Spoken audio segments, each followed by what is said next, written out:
في وسط الملعب، عودة من جديد.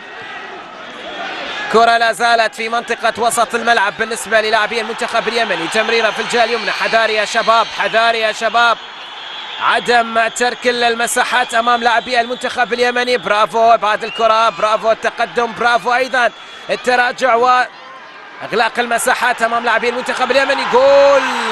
نعم، الهدف الاول للمنتخب اليمني. المنتخب اليمني يتقدم في التاريخ الى النهائي، يسجل اول اهداف في هذه اللحظات على حساب منتخبنا الوطني. التقدم بمتابعة وخطأ دفاعي بعد تقدم حارس المرمى، يسجل المنتخب اليمني أول أهداف. نعم، فرحة يمنية في المدرجات. معلش، خطأ لدفاعات منتخبنا الوطني.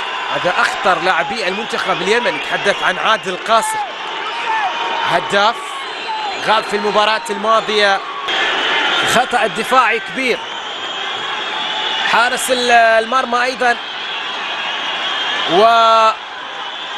وتمركز لاعبي منتخب اليمن. معليش، ان شاء الله منتخبنا الوطني قادر على العودة، قادر على تصحيح المسار، قادر ان يتواجد في المباراة النهائية بإذن الله تعالى. معليش، هدف يأتي بهذا التوقيت خير من ان لا يأتي في اوقات متأخرة من شوط المباراة.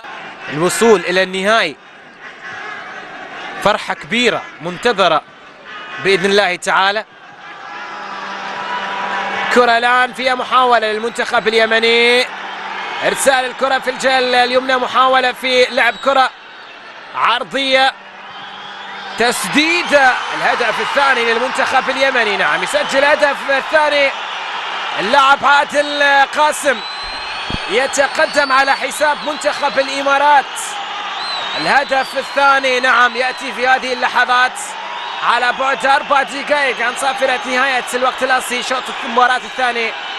يسجل عادل قاسم الهدف الشخصي الثاني، والثاني للمنتخب اليمني. منتخب اليمن 2، منتخب الإمارات لا شيء. كرة مثل هذه لم يستطيع التعامل لاعبي منتخب الإمارات في إبعادها. معليش، صعود لدور نصف النهائي لمنتخب الإمارات، لكن منتخب اليمن أيضا يقدم مباراة جميلة. وهدف ثاني، زاوية مفتوحة من البستكي، استغلها عادل قاسم في تسجيل هدف ثاني. منتخبنا الإماراتي بعد التعادل سلبيا في شوط المباراة الأول